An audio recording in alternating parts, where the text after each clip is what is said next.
So, as a request, a while back, I had one of you, I don't remember who it was, that had asked me to do one of the videos.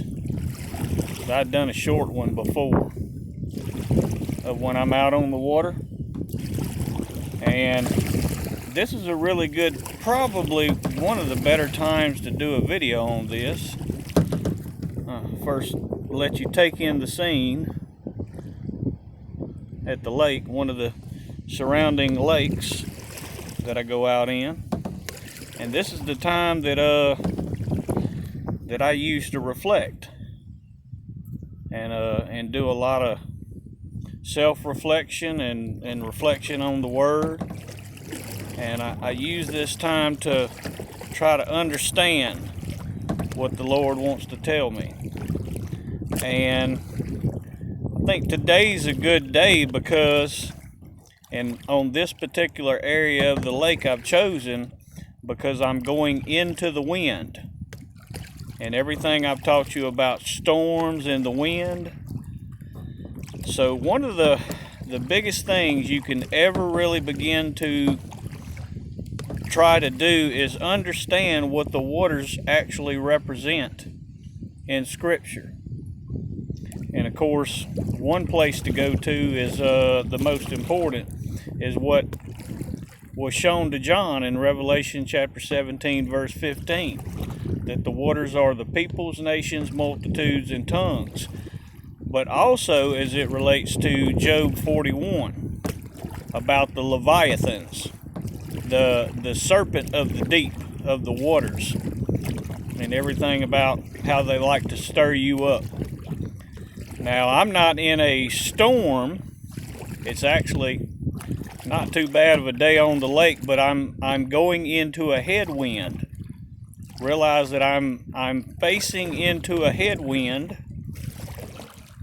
that isn't even very strong. So it's not even a storm, but I still have a current that I'm paddling against. And also a wind as it relates to a storm, and see that it's difficult to do so. All that I've taught you and all that the Word teaches you to do, how He wants you to be still and be by the still waters and not these waters that are stirred up. So if you'll notice, as this headwind pushes at me, I actually go backwards. When I'm trying to gain ground, I actually get pushed backwards, and the wind blows me away. It actually turns my boat away. Very important to try to understand that. And that's God's way of trying to show you that you need to stay away from those kind of winds, those strong winds and currents. How He wants you to navigate the waters. And this is a way He tries to teach you through His Word, to steer away from the strong winds and the strong currents, to go to the still waters. He tries to lead you to those still waters. And He tried to teach this to the apostles many times when He took them out on the waters and was teaching them about the storm, how to calm the storm, or at least avoid the storm, steer clear of it. Because you can believe that you're gaining ground, even with this little bit of wind. I'm actually being pushed backwards. So you can actually attempt to gain ground in a storm.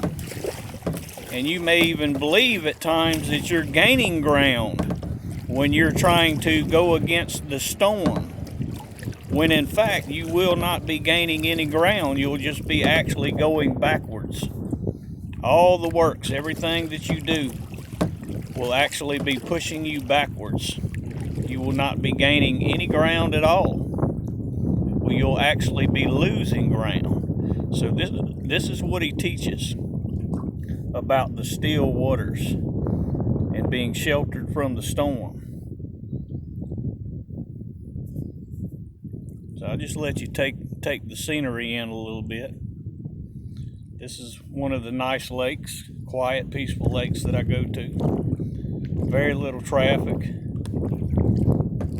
Very small community area.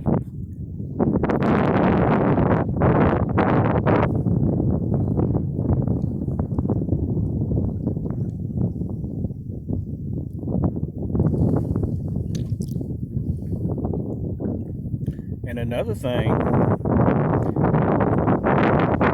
as something you could try to understand about the waters and the winds and the storm, they push you away.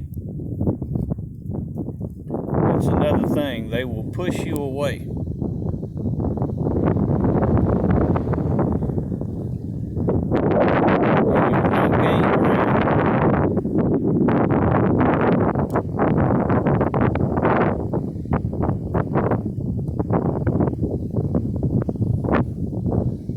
One other thing I'd like to teach you about while we're out here, as it relates. So, during the teachings around the time of the Old Testament, the Nile crocodile was very prevalent.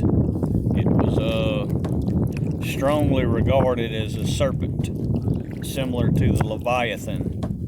It was considered that same nature of things, and realize that a lot of these old prophets, they relied on nature to try to understand the deeper meaning of what God was showing to them. So you could take, if you go into a crocodile infested waters, you have to realize that a crocodile will lie still itself. It lies very, very still, and it waits. It waits for motion. It's very keen to motion in the water. So if anything gets in the water and begins to stir it up, that crocodile immediately is attracted to it and will immediately go to it. So this is what I try to teach you about the false prophets and how they want to stir you up. They are like a crocodile. They want you to be stirred up so that they can identify you and see you in the waters, so that they can go to you and devour you, consume you. But a serpent does the same thing. A snake will do the same thing. A snake will lie in the water, just beneath the water, just as a crocodile does. And it waits for motion. These serpents all wait for motion in the waters. They wait for splashing and for the waters to be stirred up. And they themselves are being still. And this is why the Bible teaches to be wise as serpents, because the serpents even know to be still. So they lie still and wait for themselves for the waters to be stirred up, and then they're attracted to the motion in the waters and go to that motion and devour whatever is making waves, splashing in the water. They're attracted to that. Realize the Leviathans, the crocodiles, the serpents, they themselves all lie very still and wait for things to be stirred up. And they immediately go to that. And that's what you see with Donald Trump. He stirred things up. And these false prophets, all of his false prophets, just followed suit. They followed his lead. They are consuming, but they're also self-destructive by nature. Crocodiles will eat their own, just as serpents. Serpents will eat their own. They'd like to have you doing the same. instead of finding the still, peaceful waters where you're not blown around, you're not stirred up. You can just relax and enjoy what God created for us, which is beautiful.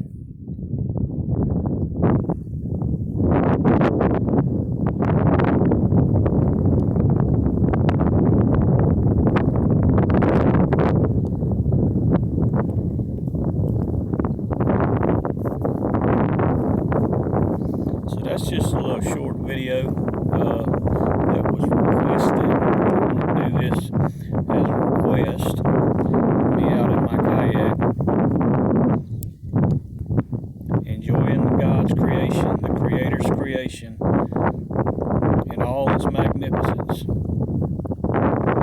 This is one lake. Maybe I'll take you. There's several of them that I go to. Maybe we'll go to another one next video I do like this. Be sure to stay in the Word. Find the still waters and what it teaches about being still and going to the still waters.